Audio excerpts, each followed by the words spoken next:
오늘 새벽에 함께 하시는 영락교회 성도님들 한 분 한 분의 영혼 틈새마다 우리 주님의 은혜가 스며들기를 원합니다. 또 우리 심령의 여백에 하나님의 축복이 채워지고 주님의 마음을 더 많이 깨달아 아는 그러한 새벽이 되기를 간절히 원합니다. 고난주간 특별 새벽기도회가 될 때마다 새벽기도 오신다고 고난당한다, 그런 생각을 했었는데요. 예수님께서 고난당하시지 않으셨더라면 우리도 특별 새벽기도회 하지 않았을 것입니다.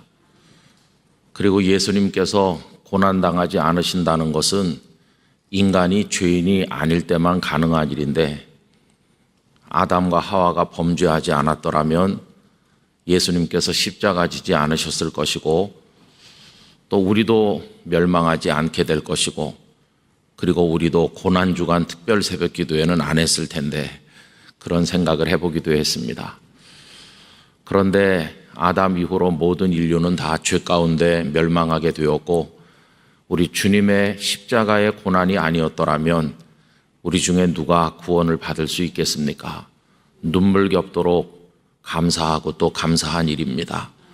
그래서 이 새벽에 깨어서 나오는 게 뭐 힘들다고 말하는 것 자체가 너무나 어폐가 있는 것이죠.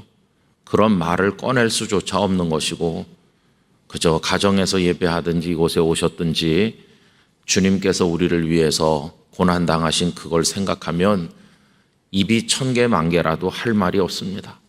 그저 감사밖에 없고 또 감사밖에 없는 줄로 믿습니다.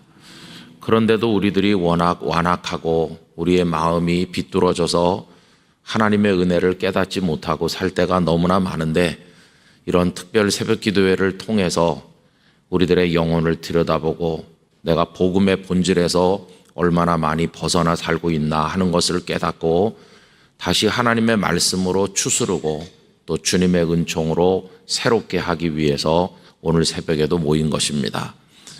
누구에게 보이기 위해서 나온 것도 아니고 그저 정말로 100% 우리를 사랑하신 주님께만 집중하기 위해서 나온 것입니다. 주님은 깨끗하게 하고 나오라고 말씀하지 않으십니다. 더러우면 더러운 채로, 약하면 약한 채로 오라고 하십니다. 멸망하는 이유는 더럽기 때문이 아니라 더러운데도 주님 앞에 오지 않기 때문에 멸망하는 것입니다. 더러운 사람도 주님께 오면 씻겨집니다. 연약한 사람도 주님께 오면 회복되고 강건하게 되는 것입니다. 주님의 은혜를 필요로 하지 않는 교만한 태도가 사람들을 멸망에 떨어지도록 만드는 것입니다. 그래서 늘 우리는 주님을 사모하고 주님의 은혜를 구하는 마음으로 주 앞에 나가야만 될 것입니다. 오늘도 새벽에 일찍 나오셔서 안내하시고 또 주차 봉사해 주시는 많은 분들께 감사를 드리고, 여러분 이번 한 주간 또 시작이 되었는데 경건한 한 주간이 되시길 바라고요. 또 한 끼 금식도 해보시던지 또 그렇게 해서 마음으로 주님의 고난에 참여하기 위한 어떤 노력을 기울여 보시기를 바랍니다.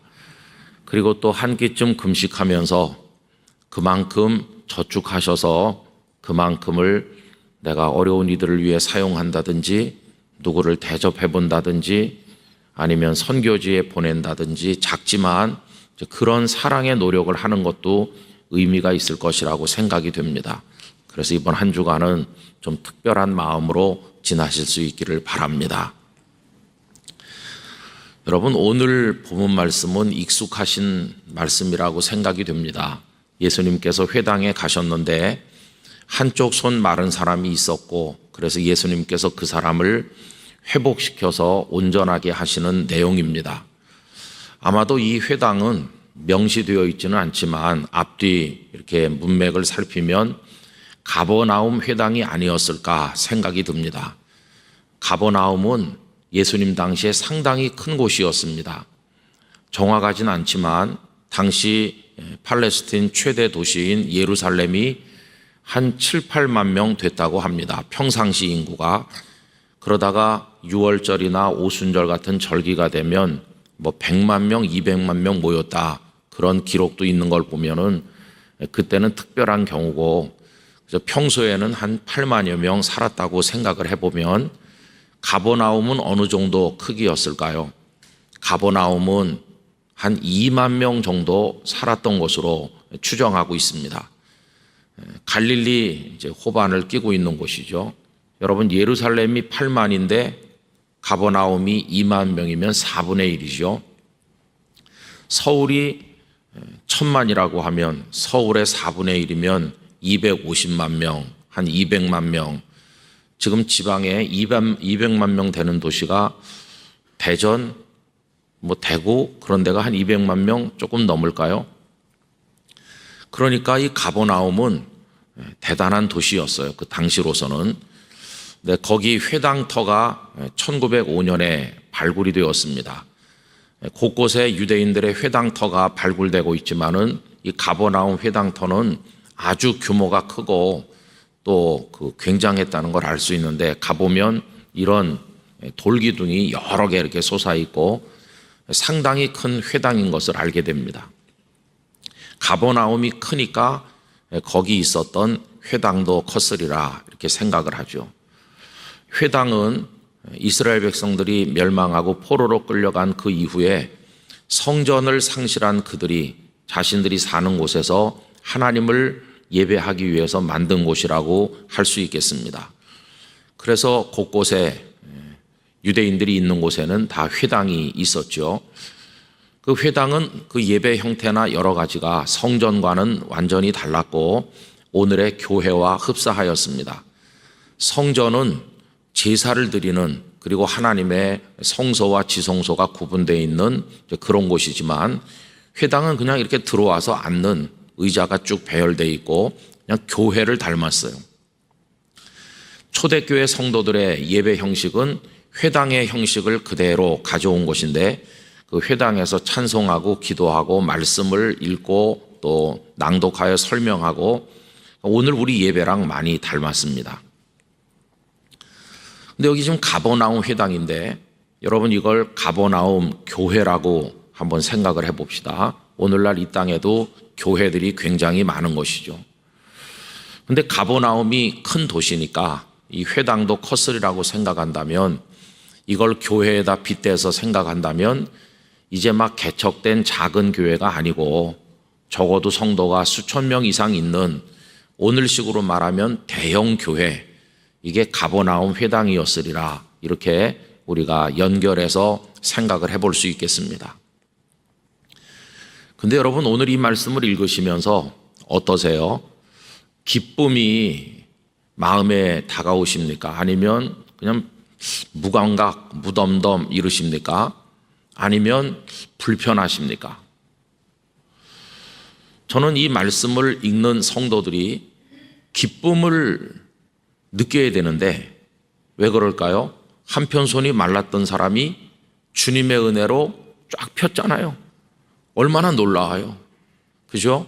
이게 손 하나가 아니고 그의 존재 전체인데, 주님께서 나를 구원하신다, 주님께서 나를 고쳐주신다. 그럼 여러분 이 말씀을 읽을 때 기쁨이 확 차올라야 되는 거 아닙니까? 주님, 내 손도 펴게 해주세요. 주님, 내 인생도 펴게 해주세요. 주님, 저를 구원해 주세요. 감사합니다. 주님이 안 계셨더라면 이 사람 희망 없었을 텐데 주님 저를 고쳐주시니 감사합니다. 그러면서 기쁨이 이렇게 확 올라와야 되는 거죠. 그런데 많은 사람들이 무감각, 무덤덤한 것이죠. 왜 그러냐 하면 여기 한편 손 마른 사람하고 나하고는 다르다고 생각하기 때문입니다. 나는 이 사람처럼 심각하지 않아 이렇게 생각하니까 뭐 그렇게 절실하게 예수님의 은혜가 필요한 것도 아니고 그냥 지켜보는 것이죠. 거기 한편 손 마른 사람이 원래부터 있고 예수님께서 오셨고 그리고는 뭔가 이루어지는데 나는 제3자가 돼서 쳐다보고 있는 것이죠. 저 사람 손이 펴졌네? 좋겠네? 그냥 그러는 거죠. 의외로 교회 드나드는 사람들 중에서 제3자가 많습니다. 교회는 오래 다녔지만 주님의 은혜를 손을 펴본 경험이 없어요. 나는 지금 멀쩡하다고 생각해요. 그런가 하면 또 한 부류의 사람들이 있죠. 오늘 본문 끝에 바리새인이라고 표현된 어떤 사람들이 있죠. 2절에도 사람들이 이렇게 나오는데 6절에는 그들을 바리새인들이 이렇게라고 했습니다. 이 사람들은 그냥 무감각한 정도가 아니고 굉장히 불편해하는 거죠. 예수님이 회당에 오지 않았으면 그들은 좋아했을 것입니다. 예수님께서 한쪽 손 마른 사람을 고치지 않았더라면 다행이야 이렇게 여겼을 사람들이죠. 그리고 그들은 예수님으로 인해서 몹시 지금 마음이 불편합니다. 저 예수가 안식일인데 저 사람을 고쳐? 이렇게 생각하는 거죠. 그래서 2절에 보면 고발하려고 예수님을 어떻게 하나 보자 하면서 지켜보고 있는 거 아닙니까? 근데 예수님께서는 그들을 싹 무시하고 너희들이 고발하려면 해라 하는 식으로 이 한쪽 손 마른 사람을 고쳐주시고 그랬을 때 얼마나 그들이 울분이 솟았겠어요? 그래서 여러분, 세상에는 예수님으로 인해서 기뻐하는 사람이 있는가 하면 무감각한 사람이 있고 예수님으로 인해서 분노하는 사람이 있다는 것을 알게 됩니다.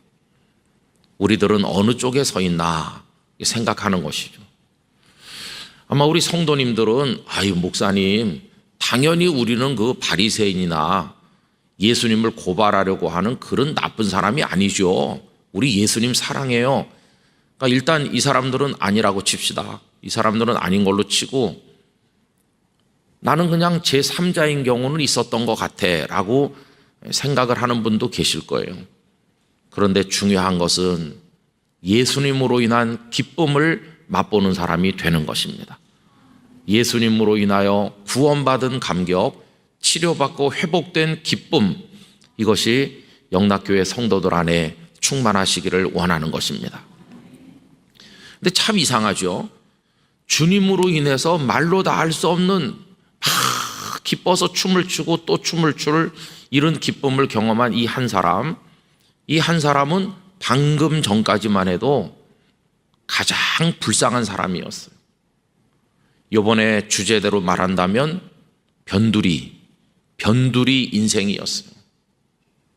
여러분, 어떤 한 사람이 세상에 태어나서 사는데 변두리 인생이 되는 데는 여러 가지 복합적 요인이 있습니다. 이 사람의 경우에는 신체적 요인이 가장 큽니다. 손을 못 쓰니까 장애 아닙니까? 그죠? 이 장애를 가지고 있다는 것은 치명적입니다. 우리처럼 멀쩡한 사람은 눈을 하나 못 본다든지 말을 못 한다든지 손발이 제대로 사용되기 어려운 분들을 잘 이해하기 어려워요. 저 사람 왜 저런가 하지만 장애를 가지신 분들의 고통을 우리는 잘 모르죠. 신체적 약자예요. 변두리 인생이에요. 또 그것은 경제적 약자가 되게 만드는데 손이 마비됐으니까 활발하게 일을 할 수가 없고 일을 못하니까 당연히 가난하고 여러분 어느 사회나 동서고금을 막론하고 가난하면 변두리 인생으로 밀려나는 겁니다. 저 변두리로. 어떤 사회 어떤 공동체도 가난한 사람을 존경하고 가운데 모시는 데는 없어요. 가난한 사람은 다 이게 사회적 슬픔이죠. 슬픔. 가끔씩 가난한 사람들에게 관심을 가질 때도 있고 도와주자 혹은 그 가난이 본인이 원해서 지키는 청빈이라면 존경할 때도 있긴 있지만은 훌륭한 분이시다 이렇게는 하지만 나는 그렇게 못 살지 생각을 하고 돌아서면 가난한 사람을 또 무시하죠. 청빈한 소수의 사람은 존경하다가 청빈하지 않은 근한 가난한 대부분의 사람은 무시하죠. 변변치 않아서 저렇지 뭐 이렇게 생각하는 거예요. 이 사람은 경제적 약자죠. 거기다가 종교적으로도 변두리 인생인데 여러분 옛날에 그 소나 양을 바칠 때도 다리를 절거나 장애가 있는 짐승은 제물 자체가 될 수 없고, 장애가 있는 사람은 하나님의 성전에 들어올 수 없다. 왜냐하면 하나님의 저주를 받은 사람으로 인정했거든요. 기억하시죠? 태어날 때부터 앞을 못 보는 사람이 있었는데 대뜸 제자들이 하는 말이 자기 죄 때문이냐 부모 죄 때문이냐, 장애가 있는 거를 그냥 불쌍히 여기는 게 아니라 저주받은 거다. 나병 걸리면 하나님께서 치신 거다.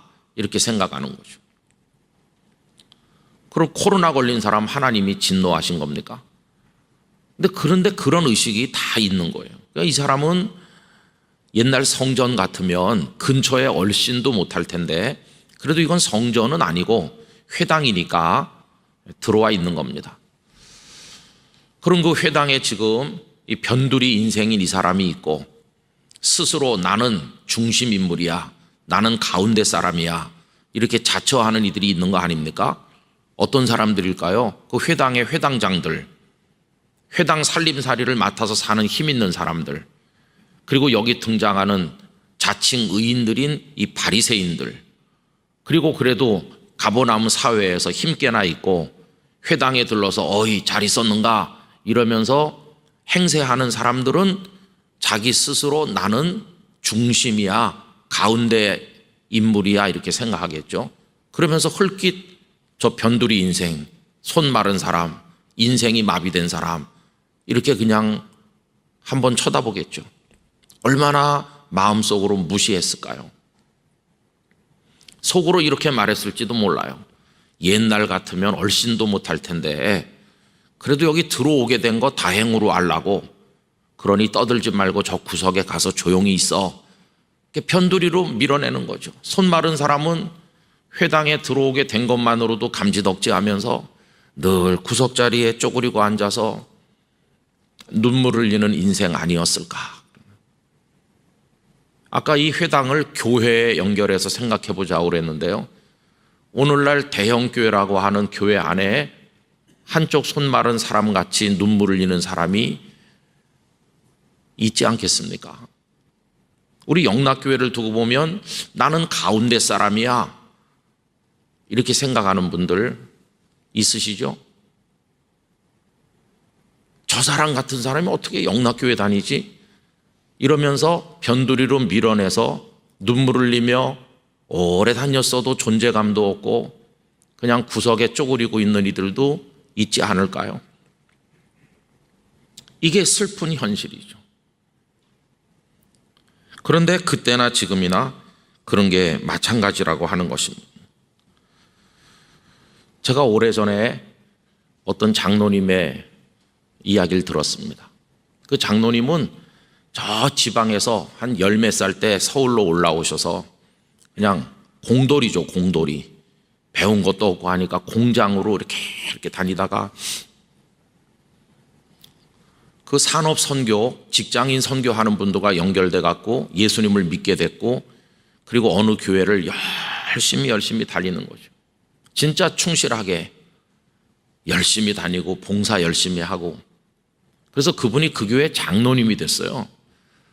그런데 장로님이 됐는데도 여전히 변두리 인생이라는 거예요.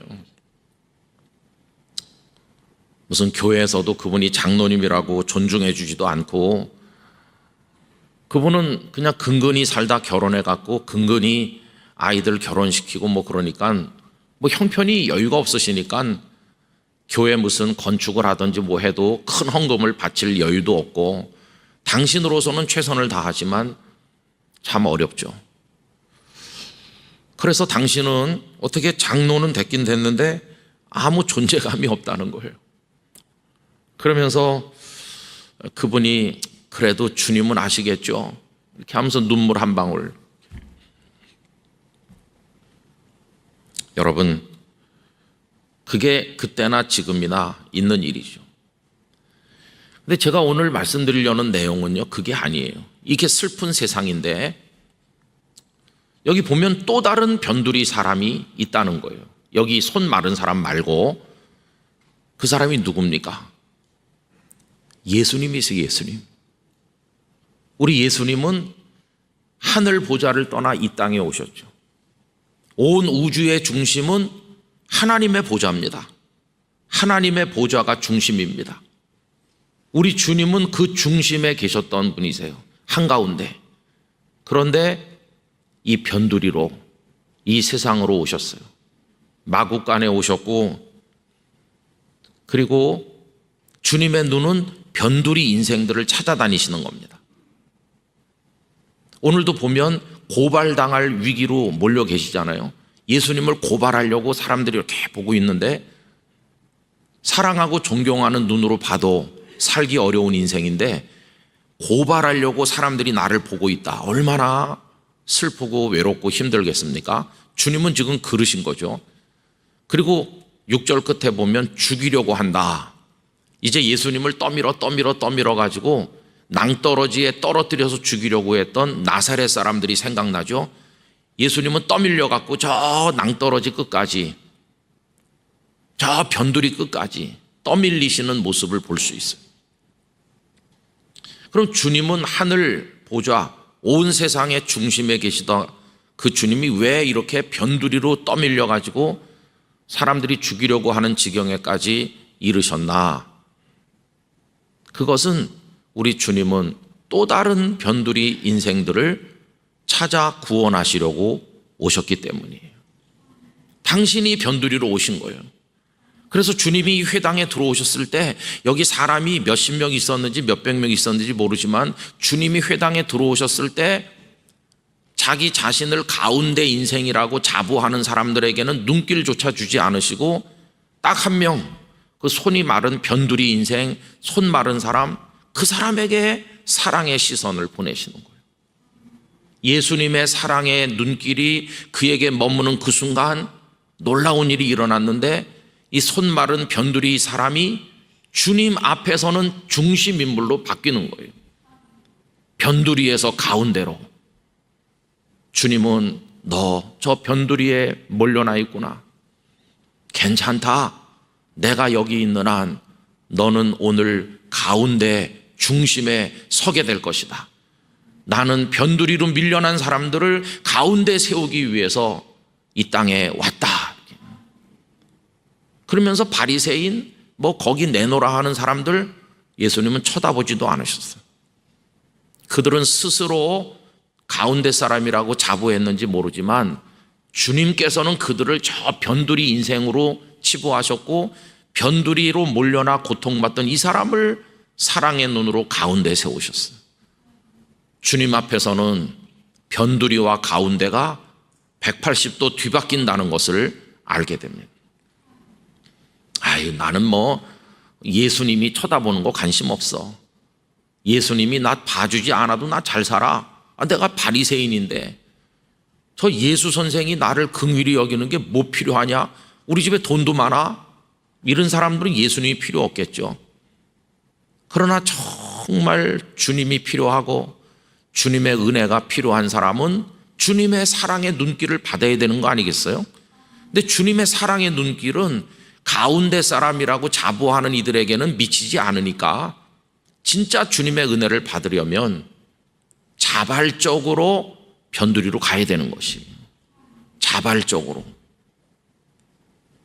저는 오늘 새벽에 그 얘기를 말씀드리는 겁니다.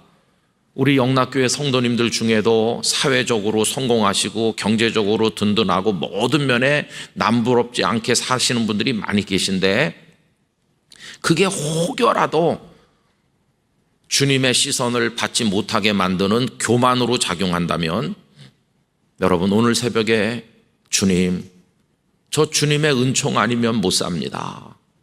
저도 좀 봐주세요. 저를 향해서도 눈길을 좀 보내주세요. 그러면서 변두리에 가서 앉으시기를 부탁드립니다. 변두리로 스스로 내려가셔야 되는 거예요. 그래야 주님이 쳐다봐 주시는 거예요. 그래야 은혜를 받을 수가 있어요. 근데 우리는 변두리에 가서 앉는 걸 부끄럽게 여기니까 그거야 저 손 마른 사람 저런 사람이나 변두리에 앉는 거지, 이러고 있으면 주님은 나를 쳐다보지 않습니다. 너 은혜가 필요 없는가 보다 이렇게 생각하시겠죠. 기독교 영성은 어디서 시작됩니까? 주님, 저는 죄인입니다. 저는 은혜가 없이는 못 삽니다. 주님, 저를 불쌍히 여겨주세요. 그러면서 쪼그리고 앉아서 주님을 갈망하는 스스로 변두리 인생 낭떠러지에 몰린 자임을 고백하는데 그 기독교 영성이 있는 겁니다. 절대로 교만한 자는 하나님의 은혜를 받을 수 없습니다. 제가 우리 교회 부임하던 첫 주일에도 그런 말씀 드렸는데, 제게 있어서 가장 큰 적은 이제 영락교회 목사가 됐는데 나도 이제 중심이야, 이렇게 생각하게 만드는 그게 바로 제가 싸워야 될 가장 큰 적이라고 말씀드렸었습니다. 어떻게 주님 앞에 가는 그날까지 나는 주님의 은혜를 갈망하는 변두리 사람으로 주 앞에 무릎 꿇는 모습을 유지할 수 있을까? 그래서 늘 주님의 자비로운 시선을 받을 수 있을까? 내가 너를 위해서 왔다, 이렇게 하실 수 있는 그런 자리에 머물러 있을 수 있을까? 그게 가장 어려운 숙제 중에 하나죠. 어떤 행사를 끝나면 우리 교회에서도 목사님이 먼저 가운데 앉으셔서 중심을 잡아야 사진을 찍습니다. 여러분, 가운데 앉을 때마다 몹시 마음이 불편합니다. 아유, 지금은 불편한 마음으로 앉는데 이걸 당연하게 알면 큰일이야. 뭐 사진을 위해서 앉는 게 아니라 그냥 저의 영혼의 의식구조 속에 난 당연히 가운데 있는 사람이지, 당신이 뭔데 날 무시해? 이렇게 되면 멸망하는 거다. 그게 사실 가장 무서운 적이에요. 우리가 뭐라고요? 우주의 중심에서 오신 주님 앞에서 우리같이 더러운 죄인이 뭘 내보일 게 있습니까? 그냥 쪼그리고 은혜를 구하는 그 자리에 주님 나라에 가는 그날까지 앉아 있어야 되는 거 아니겠어요? 그게 이제 문제인 것이죠. 그래서 정말로 주님의 은총을 받아서 한가운데 사람이 되려면 한가운데 사람이 되는 조건은 오히려 반대로 변두리로 먼저 가는 거예요. 변두리에 가야 그 다음에 한가운데 사람이 되는 것입니다. 그런데 참 놀랍죠. 재밌고도 놀랍죠. 여러분, 이게 이제 오늘 본문의 이제 내용인데요. 근데 조금 더 있다가 오늘 이 본문에서는 가운데 사람으로 행세하던 한 사람이 나중에 변두리 사람으로 무릎 꿇을 모습을 복음서가 보여줍니다. 그 사람이 누구냐 하면 회당장 야이로입니다. 여러분, 회당에서 가장 힘센 사람 중에 하나가 회당장인데, 야이로는 이 가버나움 회당장으로서 예수님이 이 한편 손 마른 사람 고치시고 할 때 그 옆에 있었겠죠. 아, 저 예수가 왜 저래? 아니, 오늘 안식일인데? 이러면서 야이로도 분노하는 사람 중에 한 명이었겠죠. 스스로 중심에 있죠. 나 회당장이다, 이렇게. 난 담임 목사야. 나는 영락교회 장로야. 내가 우리 교회에서 힘 있는 권사야. 그런 의식이 있었겠죠. 그런데 얼마 후에 사랑하는 딸이 죽게 됐어요. 죽어가는 거예요. 딸이 죽게 되니까 그동안에 자기가 쌓았던 인생의 질서가 다 뒤집어졌어요. 회당장이면 뭐하나? 거룩한 척하면 뭐하나? 내가 의인이면 뭐하나? 그냥 하루아침에 인생의 질서가 다 무너지는 거예요. 그 예수, 그 경멸했던 예수, 죽여야 돼 저런 사람은, 안식일을 어기지 않느냐, 이랬던 그 예수가 그냥 확 생각나는 거예요. 이제는 예수가 아니라 예수님이 됐겠지, 예수님. 그래서 쫓아갔어요. 회당장의 체면이고 뭐고 다 버리고 쫓아가서 그 앞에 무릎 꿇었어요. 여러분, 그 얘기가 5장 22절부터 나오죠. 회당장 중에 하나인 야이로라 하는 이가 와서 예수를 보고 발 아래 엎드려 간곡히 구하여 이르되 내 어린 딸이 죽게 되었사오니 오셔서 그 위에 손을 얹으사 그로 구원을 받아 살게 하소서 하거늘. 살려주세요 이렇게 하는 거예요. 내 딸이 죽어가는데 살려주세요. 가운데 서 있던 사람이 은혜가 아니면 못 살 사람인 줄로 알고 이제 변두리로 내려앉아 엎드려서 눈물로 주님의 은혜를 구하게 된 걸 볼 수 있죠. 그랬더니 그 다음 절에 보니까 이해가 뭘 말합니까?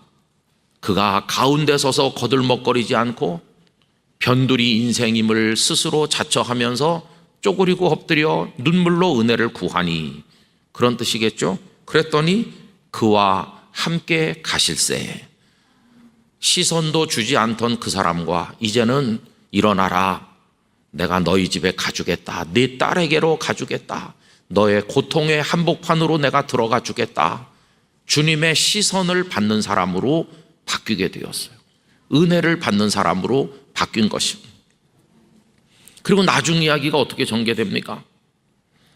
그 딸이 죽었는데 병을 고쳐주신 정도가 아니라 죽은 딸을 아예 살려주셨어요. 그는 주님의 가장 큰 은혜를 받으면서 은혜의 가운데 사람이 된 것이, 교만으로 가운데 사람이 된 것이 아니라 은혜를 받아 이제 주님의 사람들 가운데 서게 되는 영광을 얻게 됐어요. 이렇게 가는 도중에 변두리 사람으로 고통받던 또 한 사람이 등장하죠. 바로 그 12해를 혈루증으로 앓던 여자가 예수님께서 야이로의 집으로 가는 중간에 길거리 한복판에서 뛰어들죠. 사람들 사이를 헤치고 와서 주님 저 좀 봐주세요. 저 좀 불쌍히 여겨주세요. 저는 12일 동안 혈루증으로 앓으면서 낭떠러지에 떨어져 죽기 직전입니다. 저 좀 불쌍히 여겨주세요. 그러면서 손 내밀어서 옷자락에 손을 대니까 주님이 멈춰 서셔서 누가 내 옷에 손을 대었느냐? 이렇게 멈춰 서니 사람들이 다 같이 멈추고 사람들의 시선이 그 여인에게 집중되는데 그 여인은 그날 가운데 사람이 된 것이에요. 은혜를 받은 여인이 되었어요. 병의 근원이, 고통의 근원이 그녀를 낭떠러지로 밀어붙이던 그 모든 원인이 일순간에 해소됐어요. 그리고 주님은 계속해서 그 길을 가셔서 야이로의 딸을 살려주신 것입니다. 여러분, 중요한 것은 뭘까요? 이 세상에서 여러 가지 기준들, 공부를 많이 했냐, 성공했냐 등등, 그런 걸 가지고 너는 변두리, 너는 가운데, 마치 양궁할 때 맨 바깥은 몇 점, 안으로 들어올수록 해서 10점, 너 10점 인생이냐? 8점이냐? 9점이냐? 아니면 저 바깥에 5점이냐? 9점짜리 인생은 8점 인생 앞에서 거들먹거리고 10점 만나면 기가 죽고, 그게 세상이잖아요. 그래서 다 그 가운데 10점이 되고 싶어 하잖아요. 그리고 10점 안에 들어간 사람은 가슴 내밀고 큰 소리 치면서 세상의 중심에서 살고 있잖아요. 그런데 여러분, 이 질서가 예수님 앞에 가면 완전히 반대로 바뀐다는 거예요. 예수님 앞에서는 저 끝에 있는 자가 가운데가 되고 가운데 있는 자는 저 끝으로 밀려나고 뒤바뀌게 되는 것이. 그래서 목사님, 저는 지금까지도 가난하고 병들고 고통받고 저는 변두리예요, 이렇게 생각하셨던 분들이 오늘 이 말씀을 같이 나누고 계시다면 위로받으시기 바랍니다. 주님이 우리를 위해서 오셨거든요. 변두리 있는 사람 위에 오셨으니까 주님으로 인해 위로받으시기 바랍니다. 주님의 품에 얼굴을 묻고 엉엉 우셔도 좋아요. 주님, 저를 위해서 와주셔서 감사합니다. 아무도 저를 바라보지 않았는데 주님이 저를 바라봐 주셔서 너무너무 감사합니다. 막 울어도 괜찮아요. 그리고 이 말씀을 듣는 분들 중에서 나는 10점이야 이렇게 생각하며 사셨던 분들은 빨리 변두리에 자리를 하나 만드셔야 됩니다. 계속 10점 자리에 있으면 주님은 너 혼자 잘 살아라 이렇게 하시고 관심이 없으실 거예요. 정말 주님의 은혜를 필요로 한다면 이 회당장이 주님 앞에 무릎 꿇어서 변두리 인생임을 고백할 때 은혜를 입은 것처럼 어서 빨리 변두리 사람이 되셔야 되는 것이에요. 그 변두리 사람의 자리를 주님 나라에 가는 그날까지 우리 지키도록 합시다. 그게 은혜의 자리인 것이에요. 은혜의 보좌는 그런 데에 임하는 것이에요. 가운데 자리에 버티고 서 있으면은 하나님의 은혜와 거리가 너무너무 멀어져요. 돌아가신 이중표 목사님께서 개척교회 목사님들이 훨씬 복되다. 그분은 그 교단에서 가장 큰 교회 목사님이셨는데 개척교회 목사님들이 복된 이유는 이제 개척해가지고 저 변두리에 있어요. 성도도 없고 교회 유지도 안 되고 월세 낼 돈도 없고 허덕이는데 그 변두리에 있으니까 그냥 늘 주님 앞에 무릎 꿇고 있는 거예요. 그래서 주님을 늘 부르고 주님과 교통해. 당신도 개척해가지고 그렇게 고통받을 때는 그랬다는 거예요. 그런데 그 교단에서 제일 성도가 많은 교회 목사님이 되고 나니까 뭐 기도할 필요도 없는 것 같고 그냥 뭐 다 그냥 저절로 돌아가는 거예요. 처음에 사람들은 좋으시겠어요. 아유 목사님 어떻게 성공하셔서 이랬는데 어느 날 정신 차리고 보니까 내가 지금 영적으로 낭떠러지에 죽게 생겼구나. 이게 성공한 게 아니라 망하는 길을 가는 거구나. 그래서 얼른 내려앉아 주님 앞에 눈물로 회개하고 변두리 사람으로 살기를, 은혜를 갈망하는 자리에 머무르기를 하나님 앞에 고백했다고 그렇게 간증하시는 걸 들었습니다. 여러분, 우리 한국교회는요 왜 영적으로 많은 문제를 노출시키고 있느냐 하면은 중심에 섰다는 교만, 성공한 목사님들, 성공한 그리스도인들이 저 변두리 인생임을 자처하지 않고 다 이렇게 고개를 드니까 하나님이 외면하시는 겁니다. 잘 사는구나 너희들, 잘 살아라 이렇게. 은혜가 없이는 못 사는 건데 은혜가 끊어지는 거예요.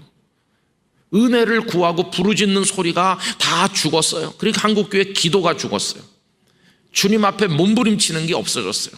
그냥 다 이렇게 세련된 교인으로 왔다 갔다 해요. 그래서 복음의 능력을 경험하지 못합니다. 예수님은 부르지만 예수님은 엉뚱한 데 가시는 거예요. 그 혈루증 여인 있는 곳으로, 죽은 아이가 있는 곳으로 가시고 나는 나 혼자 예수님을 메아리 없이 부르고 그러면서 나 예수님 사랑해요. 얼마나 공허한 신앙입니까? 이렇게 해가지고는 안 되는 것이죠. 그래서 여러분, 저부터 우리 영락교회 성도들 다 변두리 인생으로 스스로 내려갑시다. 은혜를 사모합시다. 거기서 주님을 바라봅시다. 그래서 내가 너와 함께 가주겠다는 음성을 들읍시다. 네 믿음이 너를 구원하였다고 하시는 말씀을 들읍시다. 그 손이 펴지는 은혜를 경험하시기를 기원하는 것입니다. 그게 우리가 주님 앞에 나갈 때 가져야 될 그 모습이 아니겠어요? 오늘 아침에 기도하실 때 그동안 내가 수십 년 믿으면서 내 영혼이 어떻게 왜곡되어 왔는가를 생각하면서 주님 앞에 부르짖는 새벽이 되시길 바라고 정말 주님의 큰 은혜를 경험하시기를 간절히 기원합니다. 기도하겠습니다. 아버지 하나님, 저희들을 용서해 주시기를 원합니다. 아버지 하나님, 다른 사람들을 변두리 인생이라고 무시하고 몰아내면서 우리는 중심에 섰다고 자조 섞인 만족을 하면서 교만하였습니다. 주님의 시선이 우리를 외면하는데도 깨닫지 못할 때가 많았던 어리석음을 용서해 주시기를 원합니다. 이제 주님의 은혜를 정말로 원한다면 주님 앞에 무릎 꿇게 해 주시기를 원합니다. 주여 저를 구원하여 주시옵소서, 살려 주시옵소서, 불쌍히 여겨 주시옵소서. 은혜를 구하는 영락교회가 되게 하여 주시기를 원합니다. 그렇게 할 때 주님 우리에게 눈길을 주시고 내가 너와 함께 가주겠다고 말씀하시고 우리의 삶에 마비된 고통의 현장으로 와주실 줄로 믿습니다. 주여 영락교회 성도들에게 그러한 은혜를 내려 주시옵시고 이번 고난주간을 통하여 왜 주님이 변두리로 내려오셨는지 주님의 은혜를 생각하도록 인도하여 주옵소서. 이제는 주 예수 그리스도의 은혜와 하나님 아버지의 사랑과 성령님의 교통하심이 변두리 인생으로 내려가기를 갈망하는 우리 모든 영락의 성도들, 거기서 은혜 받기를 원하는 모든 이들 가운데 영원토록 함께 하시기를 축원하옵나이다. 아멘. 하나님께서 우리 모두에게 은혜 주시기를 원합니다. 방금 전에 목사님께서 기도하실 때 언급하셨는데 미얀마를 위해서 기도해 주시기를 바랍니다. 우리 교회에서 파송했던 황간중 선교사님도 거기 너무 위태롭고 총격전하고 사람들이 많이 죽고 해서 일단 귀국을 하셨습니다. 자가격리를 하고 또 그 다음 기다려야 되는데 여러분 참 어려운 상황인 것 같습니다. 그래서 여러분들이 특별히 많이 기도해 주시기를 부탁을 드리겠습니다. 어저께 아내가 어떤 분과 전화를 하는 가운데 이런 소식을 들었습니다. 아주 오래전에 제가 어떤 청년들을 주례를 해줬는데 그 남자 청년의 어머니는 권사님이셨어요. 그런데 그 청년이 뭐 그렇게 열심히 교회 봉사를 하거나 아니면 무슨 청년부 임원을 하거나 그런 건 아니었습니다. 어떤 때는 교회에서 보이고 어떤 때는 교회 왔나 이렇게 생각될 만큼 약간은 이렇게 교회 중심에 있는 건 아니었습니다. 그런데 어제 이야기를 들어보니까 교회 재정부에서 봉사를 하게 되었다는 것이에요. 그 교회 재정부는 교회 재정을 관리하고 수납하는데 출납하고 하는데 굉장히 중요한 일을 하는 데가 아니겠습니까? 그 이제는 시간이 많이 지나서 청년이 아니고 이제는 중년 되었을 텐데 어제 그 얘기를 이렇게 들으면서 마음속에 말할 수 없는 기쁨을 느꼈습니다. 아, 이렇게 잘 성장해서 하나님의 교회에 잘 섬기는구나. 얼마나 기쁜지 모르겠어요. 여러분 종종 그런 분들이 소식을 전해올 때가 있습니다. 또 그때 해양대학교에 다니는데 그 부모님은 우리 서울로에 있는 어느 교회 장로님이세요. 그런데 이제 부산에 영도에 해양대학교가 있고 거기 와서 공부를 하니까 교회를 정하다가 그 교회에 온 겁니다. 그래서 뭐 청년부에도 오고 또 그 선박 훈련을 받다 보니까 못 오는 날도 있고 이렇게 했는데 그 청년이 바이올린을 잘 연주했습니다. 그래서 우리 예배 시간에 바이올린 연주하는 봉사도 하기도 하고 이렇게 했었는데 중간중간 계속 연락이 와요. 그러더니 이제 뭐 항해사가 됐고 선장이 되었습니다. 심지어는 멀리 항해 중인데 수천 킬로 바깥에서 지금 아주 심한 바람이 폭풍이 몰려오고 있다고 하는데 잘 통과할 수 있도록 기도해달라 이런 연락을 이제 하기도 해요. 근데 저한테는 잘 안 해요. 아내한테 늘 하면 제가 이제 받아서 듣는 거죠. 아마 저는 무뚝뚝하게 여겨지는 것 같습니다. 근데 어쨌든 그런 소식을 듣다가 얼마 전에는 도선사 시험에 합격했다는 거예요. 여러분 모든 선원들의 로망이 도선사 되는 겁니다.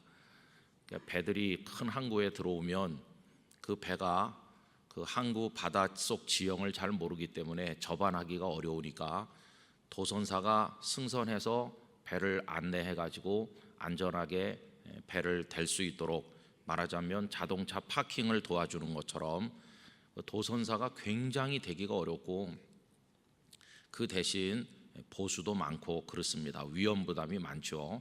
엄청나게 큰 배들을 안전하게 입항시켜야 되니까요. 도선사 또 시험에 합격했다고 연락이 와요. 너무너무 기쁘죠. 그 녀석이 도선사가 됐대. 그러면서 제가 배가 아프거나 뭐 그런 일이 요만큼 털끝만큼도 없어요. 우리 아들도 아닌데 뭐 이런 생각이 하나도 안 들어요. 정말 감사하고, 그래서 이제 앞으로 더 열심히 주님 사랑하고 잘 섬겨라 이렇게 말해주는 거죠. 저는 그런 소식을 듣고 제 마음에 기쁨이 차오르는 것을 느낄 때마다 우리 주님의 마음을 많이 생각하곤 합니다. 주님의 마음도 그럴 것이다. 우리가 쪼그리고 앉아서 울고 있으면 주님이 너무너무 마음이 상하실 것이다. 주님께서는 우리가 아름답고 빛나는 존재로 살기를 원하셔서 이 세상에 오셔서 우리 대신 고난받으시고 죽으신 것이다. 어제 새벽에는 우리가 주님의 은총을 받기 위해서 교만하게 스스로 가운데 사람으로 행세하지 말아야 될 것을 말씀드리면서 주님의 시선이 닿는 그 변두리에 우리의 자리를 만들고 겸손하게 엎드려서 은혜를 구해야 될 것에 관해서 말씀을 드린 바가 있습니다. 그러면 주님은 우리가 언제나 그 변두리에서 울고 엎드려 있기만을 원하시는가? 그게 아닙니다. 주님의 목적은 결국은 우리를 가운데 세우시려는 것이 목적이십니다. 가운데 서게 하시는 것, 주인공이 되게 하시려는 것이에요. 여러분, 오늘 말씀 보시면 뭐라고 그랬습니까? 거기 3절 다 같이 읽어보실까요? 예수께서 손 마른 사람에게 이르시되 한가운데에 일어서라 하시고. 여러분, 여기 한가운데에 일어서라, 이 짧지만 강력한 말씀을 우리 가슴에 오늘 새벽 새기기를 원합니다. 색연필 있으신 분은 거기다 줄 치셔서 이 말씀을 우리 각자에게 주시는 말씀으로 받으시기를 바랍니다. 한가운데 일어서라. 눈물겨운 말씀이죠. 너 왜 거기 그렇게 있느냐? 내가 이미 너를 보았다. 그러니 이제는 한가운데 일어서라. 우리 성경은 한가운데 일어서라고 번역했지만 많은 영어 성경들은 앞에 나오라는 식으로 번역했어요. 앞으로 나오라. 여러분, 옛날에 호랑이 선생님 밑에서 중고등학교 시절 공부할 때 선생님이 숙제를 내준 게 있는데 들어오시자마자 숙제했어? 그럼 벌써 교실이 짱 하고 얼어붙습니다. 그리고는 갑자기 고개를 15도로 아래쪽으로 다 이렇게 향하죠. 고개 들고 있다가 너 그러면은 큰일 나니까 다 이렇게 합니다. 그리고 이제 그 숙제를 해왔는지 선생님이 일으켜가지고 질문을 하면 대답을 해야 되는데 공부 안 해왔으니까 지적당할까봐 다 이렇게 하죠. 그때는 또 일어나서 대답 못하면 다음엔 잘해와라 이렇게 하는 게 아니라 앞으로 나오라고 하죠. 그때 앞으로 나오라는 건 여기하고 다른 겁니다. 그때 앞으로 나오라고 하는 순간 끝나는 겁니다. 엎드려 뻗쳐하고 몽둥이로 엉덩이 타작당하고, 요새 같았으면 학부모가 당장 달려와가지고 인권 침해했다고 할 텐데 그때는 그렇게 했습니다.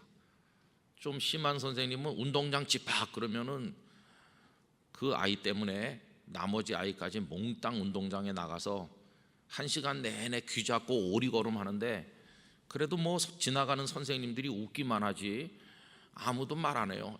이 녀석아 열심히 해 그러면서 엉덩이 걷어차고 가는 선생님도 많고 그래요.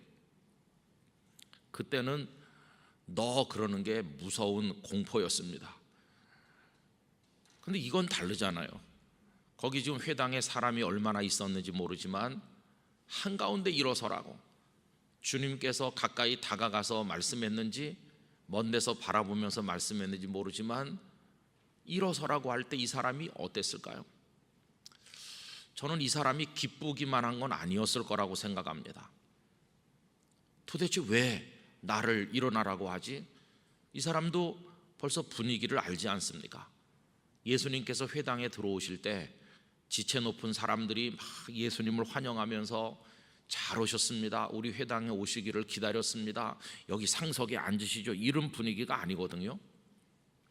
벌써 그 사람들은 저 예수가 회당에 왔네 그러면서 쌀쌀맞게 대하고, 그 한편 손 마른 사람을 예수님께서 이렇게 바라보실 때부터 오늘 안식일인데 저 사람의 병을 고쳐서 안식일을 어기려고 하나 고발할 생각으로 쳐다보고 있으니까 얼마나 분위기가 얼어붙은 냉랭한 분위기입니까? 숨이 멎을 것 같이 긴장된 분위기죠. 이 손 마른 사람도 그거 다 알고 있죠. 그런 어려운 분위기, 힘든 상황인데 갑자기 예수님께서 한가운데 일어서라고 하니까, 앞으로 나오라는 식으로 하니까 이 사람이 얼마나 당황했겠어요. 아니 왜 나를 이렇게 하는 거겠죠.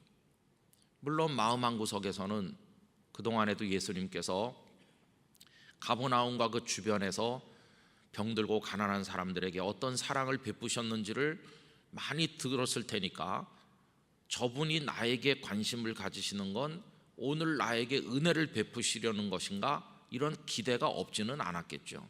기대감이 있었을 거예요. 잘하면 나도 저분의 은혜를 입어서 구원받을지도 몰라, 이런 기쁨이 한쪽에 기대감이 있으면서도 그걸 짓누르고 있는 마음은, 아니 지금 상황이 이런데 왜 나를, 너무 불편하다, 무슨 일이 벌어질지 두렵다, 여기 회당장과 이 지체 높은 분들이 나한테 뭐라 그러면 어떡하지, 이런 두려움, 그게 짓누르는 거죠.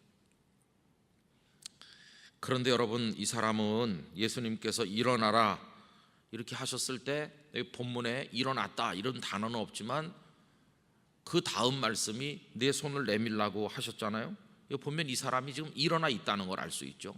막 벌떡 일어나진 않았겠지만 두려워하면서 일어나도 되는 건가, 주변을 살피면서 사람들 눈치를 슬슬 보면서 엉거주춤하게 일어나긴 했겠지만, 어쨌든 그 많은 중압감, 사람들의 시선, 너 같은 게 이렇게 멸시하는 사람들의 그런 마음들, 이거 다 조금씩 극복을 하고 일어선 것입니다.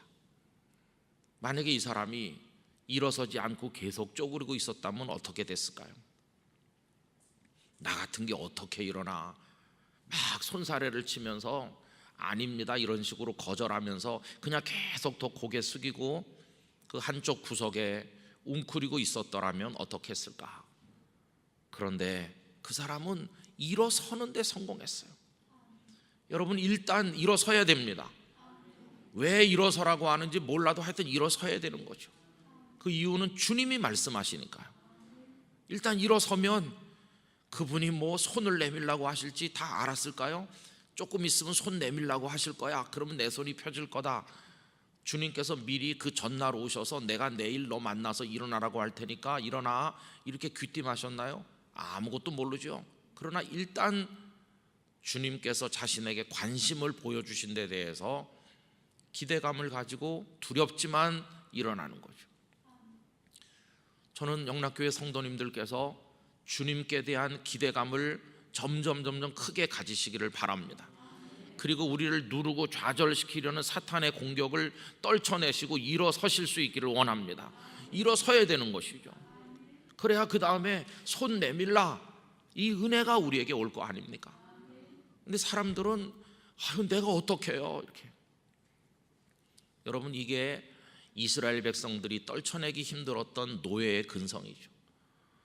430년을 애굽에서 살았는데 그 중에는 총리 요셉의 가족으로 살고 또 요셉이 했던 업적을 기억하는 사람들이 있는 동안에는 대접받으며 살았을 텐데, 요셉을 알지 못하는 바로가 등장한 다음부터 이들은 박해받고 노예가 되었고 긴 세월 동안 그 어려운 일에 매달려서 그렇게 착취당하고 억압당하다 보니까 이게 부모에서 자식으로, 자식에서 또 자식으로 이어져 내려가면서 우리는 태생이 노예다, 그 DNA가 그냥 노예 DNA로 바뀐 거죠. 그래서 그렇게 시달렸으면서도 광야를 지나갈 때 조금만 어려우면 애굽이 좋았는데, 노예이긴 하지만 배를 골진 않았는데, 그러면서 돌아가자고, 이게 떨쳐버리지 못하는 거 아닙니까? 우리 민족이 어떻게 자유를 얻고 땅을 얻겠어? 그건 불가능한 거지. 하나님께서는 은혜를 준비하셨는데 일어서기를 거부하는 백성들의 모습과 똑같은 거 아니겠어요? 주님은 일어서라고 말씀하고 계십니다.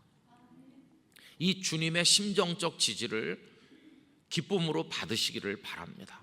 그래서 우리도 일어서야 되는 것이죠. 그 쇼생크 탈출, 그런 영화가 있죠.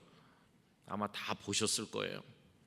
그중에 그 주인공이 드라마틱한 과정을 통과하면서 억울한 옥살이를 청산하고 거기서 탈출해서 살게 되는 마지막 그 아주 멋진 반전이 끝에 있는데, 그것도 짜릿하게 다가오지만은 참 슬픈 대목도 몇 가지 있죠.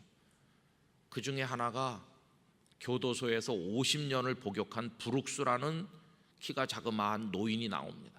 나이 많고 늙었기 때문에, 힘없기 때문에 그가 하는 일은 그저 도서관 정리죠. 책을 가지고 다니면서 감방에 이렇게 넣어주는. 그런데 50년 만에 가석방 돼서 나가게 됐어요. 그래서 묵을 곳을 정해주고 할 일을 정해줍니다. 생존할 수 있도록. 그런데 이 노인은 세상에 적응하지 못하는 거예요. 50년을 젊었을 때부터 긴 세월 그 안에 살았기 때문에 바깥 세상에 나오니까 못 살겠는 거예요. 자유가 두려워요. 어디로 가야 될지, 뭘 먹어야 될지 뭐든지 다 자기가 정해야 되는데 너무 두렵고, 그래서 결국 이 노인은 그 방에서 자살하죠. 그리고 나중에 그 위에 적혀진 글이 한 장면 나오는데, 브룩스는 여기 있었다, 이렇게 한 문장을 써놓죠. 있었다는 거예요. 세상에 존재했었다. 이 세상에 나서 숨쉬고 살다가 이 방에 며칠 있었다. 브룩스 was here라고 아주 한 문장 짧게 써놓고 목을 매죠. 참 슬픈 얘기죠. 50년이 감옥이었는데 그 감옥이 그에게 얼마나 골수까지 사무친 삶이 되었는지 나중에 벗어나지 못하는.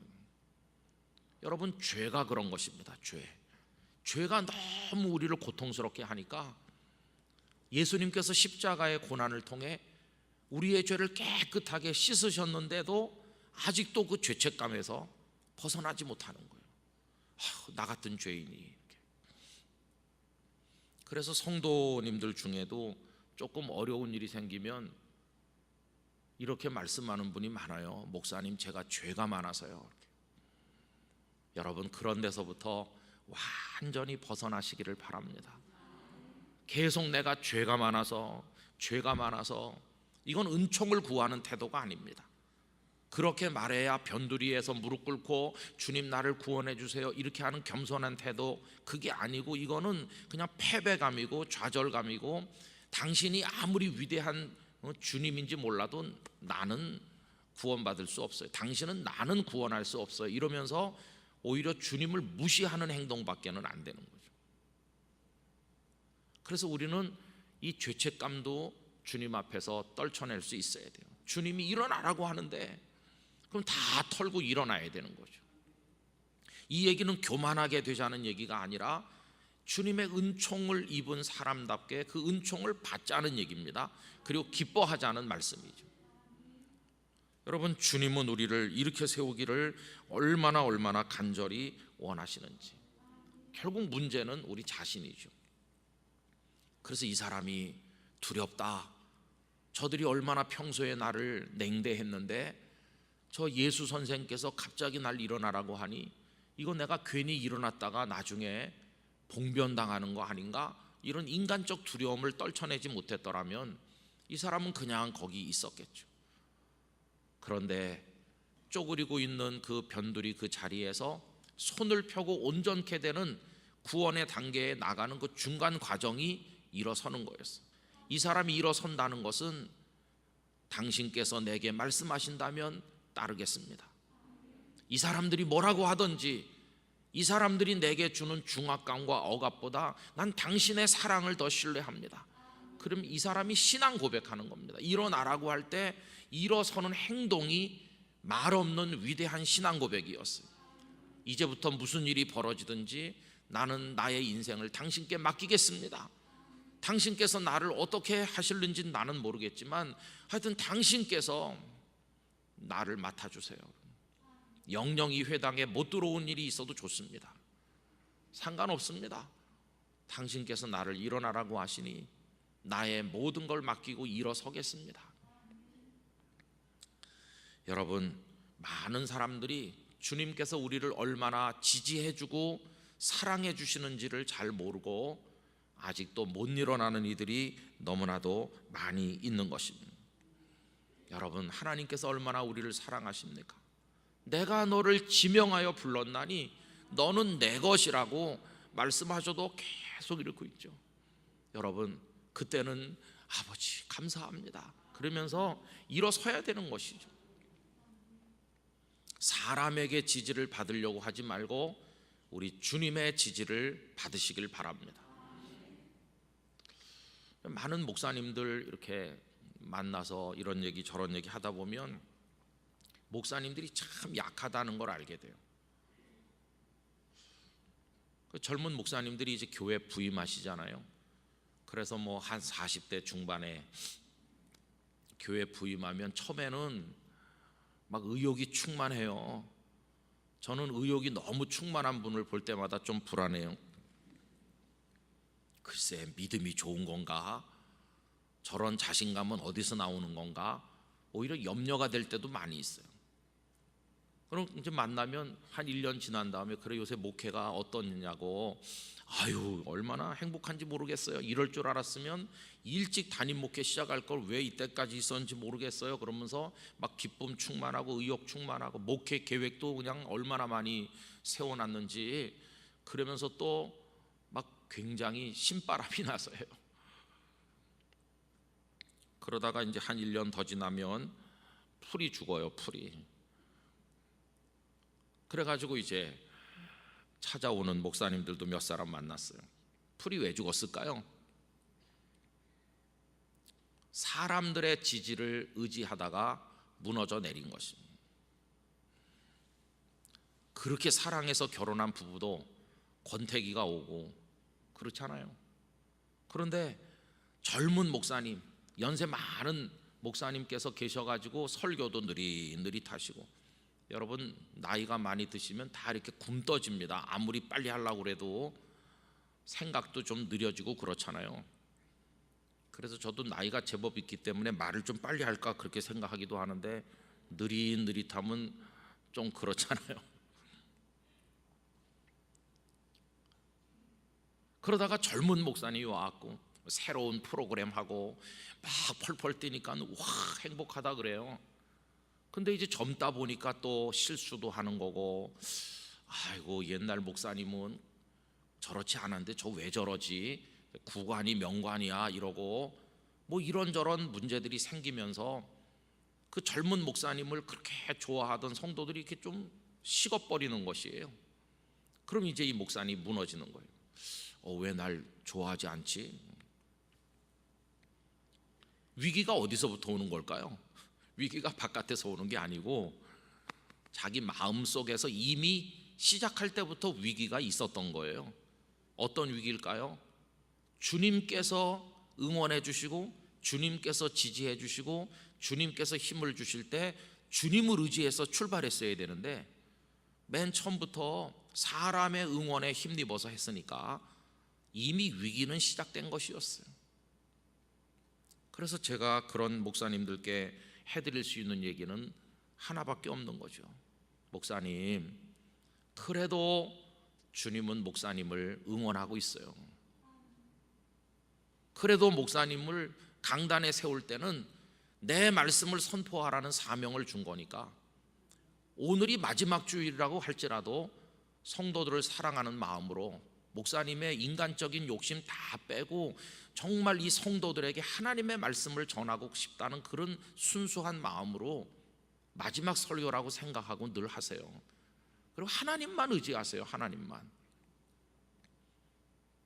우리 자신이 영원한 존재도 아니고 조금 하다가 쓰러질 나그네 같은 존재고 다 마찬가지예요. 사람은 다 그러니까 하나님께서 나를 세우셨다, 하나님께서 나를 일어나게 하신다, 하나님께서 내 입에 말씀을 주신다고 그랬다, 하나님께서 나를 붙들고 계시다. 그럼 하나님을 의지해서 일어나는 거지 사람을 의지해서 일어나면 몇 날 며칠 못 가는 거죠. 어떤 목사님이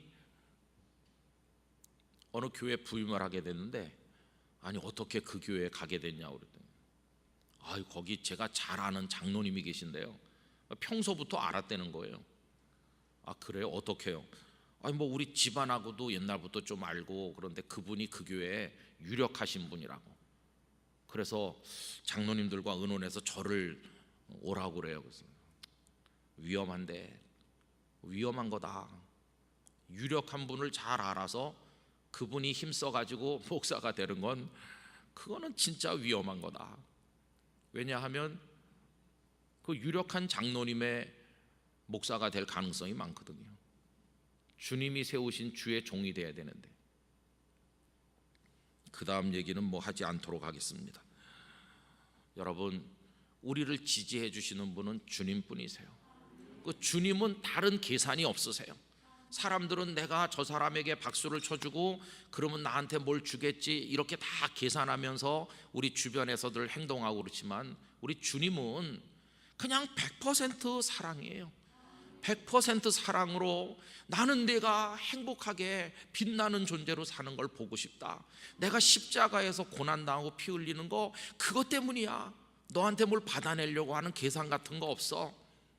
어머니가 밥상 차리면 잘 먹인 다음에 돈 청구하려고 합니까? 모든 어머니들은 그냥 100% 사랑으로 베풀잖아요. 그래서 여러분, 주님께서 일어나라고 하면 우린 일어서야 되는 것입니다.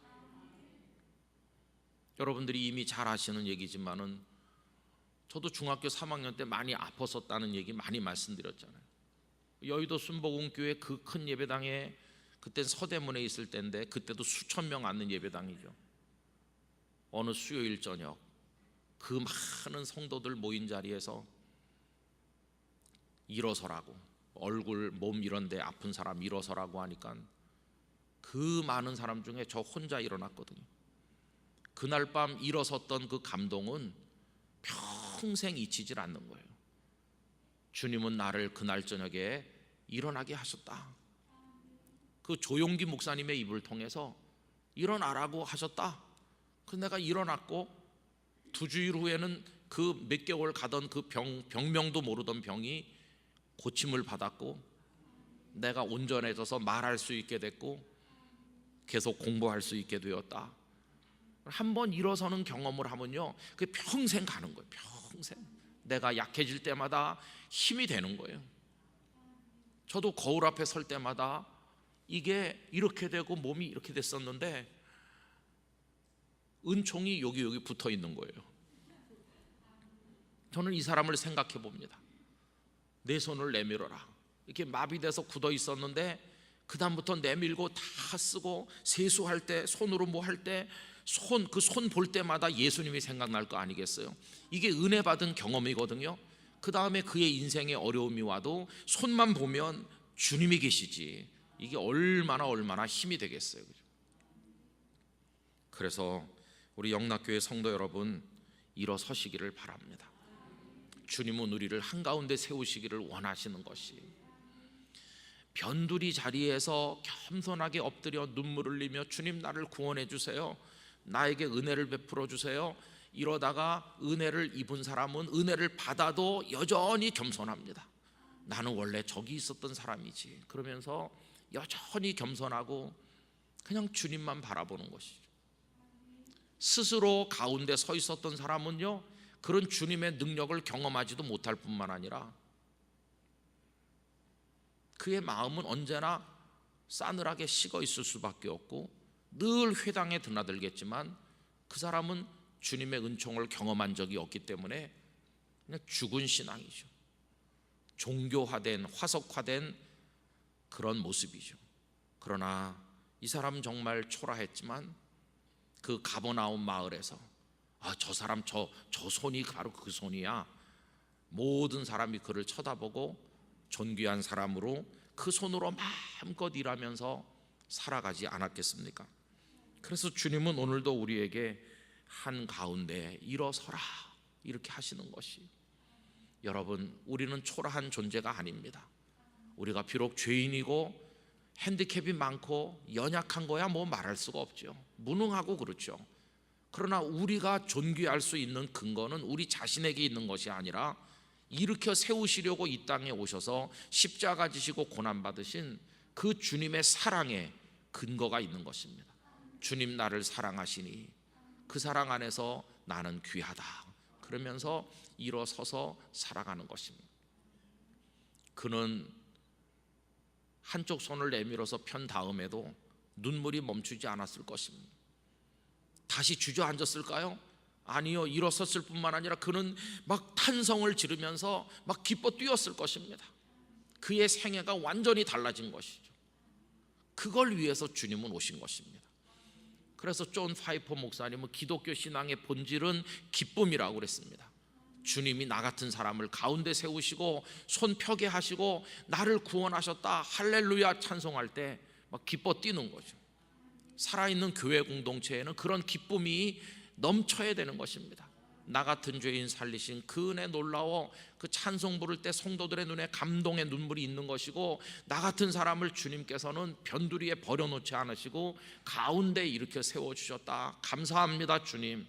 이런 기쁨으로 직장에 나가고 가정 살림을 하고 공부를 하고, 이게 가장 아름다운 자기 긍정인 것입니다. 스스로가 자신을 긍정하면 그거는 우스운 자기 교만이 되겠지만, 주님께서 나를 긍정해 주셨기 때문에 우리도 긍정하는 거죠.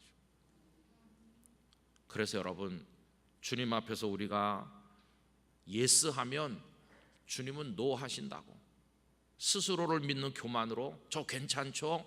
저 아주 훌륭하죠? 그러면 주님이 넌 형편없어 오히려 이러시고, 주님 저 같은 게 뭘 하겠습니까?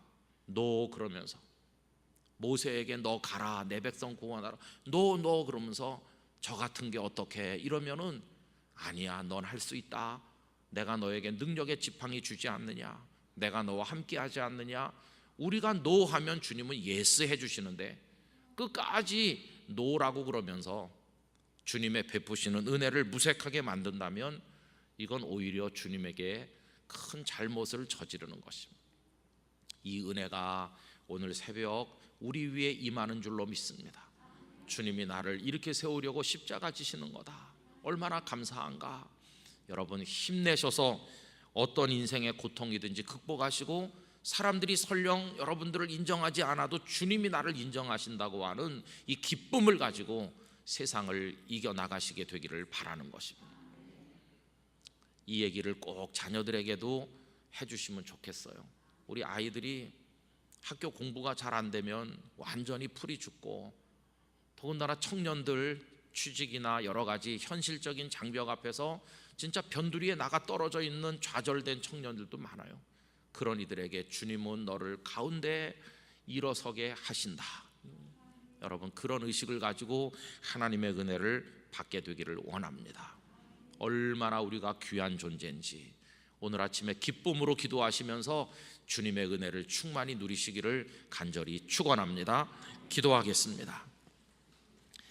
아버지 하나님 감사합니다. 무익하고 쓸모없고 연약하고 죄인인 저희들, 변두리에 널브러진 채로 끝날 수밖에 없는 인생들이지만 주님께서 오셔서 한가운데 일어서라고 하시듯 저희들을 응원해 주시고 존귀케 해 주시니 감사합니다.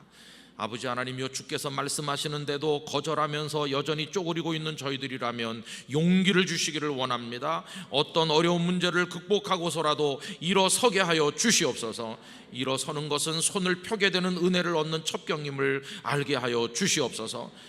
우리에게 주실 주님의 은혜를 사모하며 죄책감에서도 벗어나게 하여 주시옵시고, 무능하게 끝날 존재라는 스스로에 대한 자괴적인 평가에서도 벗어나게 하여 주시옵시고, 주님 안에서 존귀한 사람으로 기쁨 충만한 영락교회 성도로 살아가게 하여 주시옵소서. 사람의 지지를 받다가 주저앉지 말게 해주시고, 주님의 응원과 주님의 지지를 받아 힘을 얻어 끝까지 달려 세상의 승리자가 되게 하여 주시옵소서. 예수님의 이름으로 기도합니다. 아멘. 이제는 주 예수 그리스도의 은혜와 아버지 하나님의 사랑과 성령님의 교통하심이 이 새벽에 가정과 교회에서 함께하는 모든 영락의 권속들의 인생 위에 영원토록 충만하시기를 축원하옵나이다. 아멘.